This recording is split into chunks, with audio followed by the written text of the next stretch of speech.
batch of green beans. In this case, they are actually green, which is fun. We also grow yellow and purple beans and sell them in a mix, and that can be fun. But I love green beans, they're classic. So today I'll show you how to harvest them, like both what to look for and my favorite method.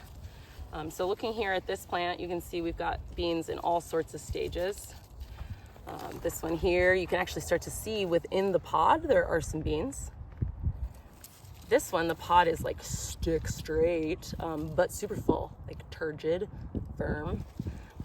And then if we go a little farther, like this guy is like very small, and it's also kind of bendy, so it's very young.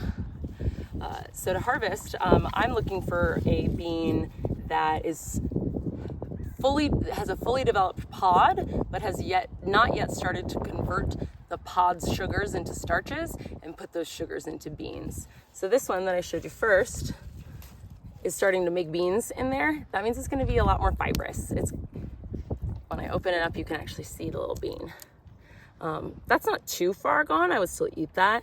But if we're selling them at a high value, we'd want to get them before we hit that bean stage.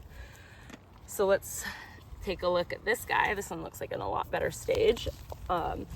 To harvest it, there's kind of a natural breaking point on the stem where the stem of the bean hits the stem of the plant. And I like to there's two ways I like to do this. So if I grasp with these two fingers, I like to use my third finger to push away, and it just kind of snaps off. And the other way